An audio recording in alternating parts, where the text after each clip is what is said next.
Welcome to On the Edge with JP Devine from Central Maine Sunday. On the Edge with JP Devine audio is made possible by our subscribers like you.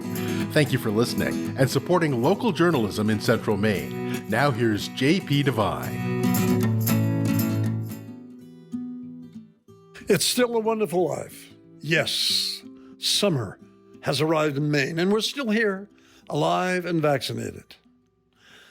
I picked this town to finish up my career because she grew up here, and when she described it, I said, hey, that sounds like Bedford Falls, that little town from It's a Wonderful Life.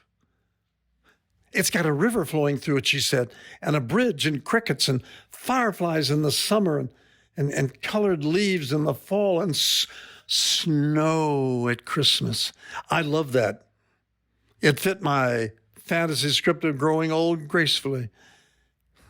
As most of you have suspected, I came here under the witness protection system. You see, as we were packing up old books in the months before we left, I discovered 4 books that were 2 years overdue from the Beverly Hills Library.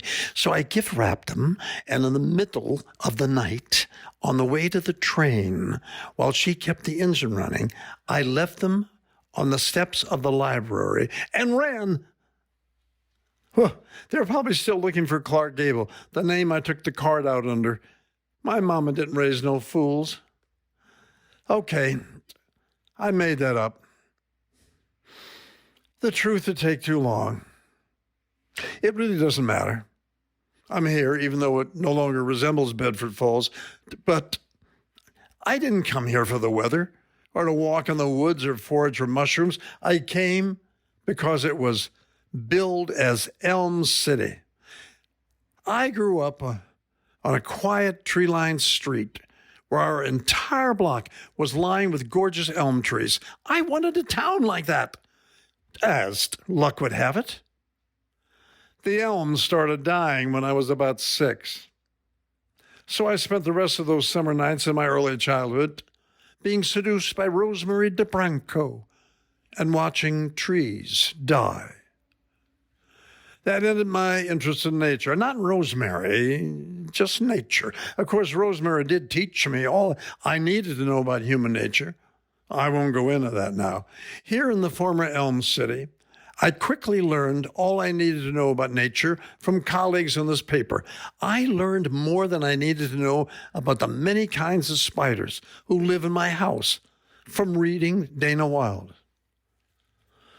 I learned the history of log rolling on the Kennebec from Amy Calder's father and how to tell a deer from a moose and a fox from a pit bull from the beloved late nature writer George Smith. Well, that's all I needed.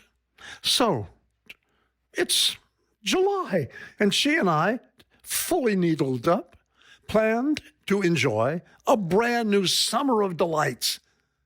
That's the title of the article in the food magazine I read at my doctor's office. And honestly, I don't see where we fit in at all with any of them.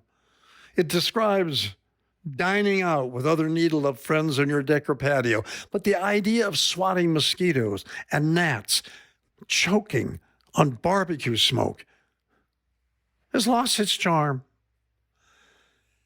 As I write this, the 4th of July is coming up the street with all the fuss and fury that holiday revokes.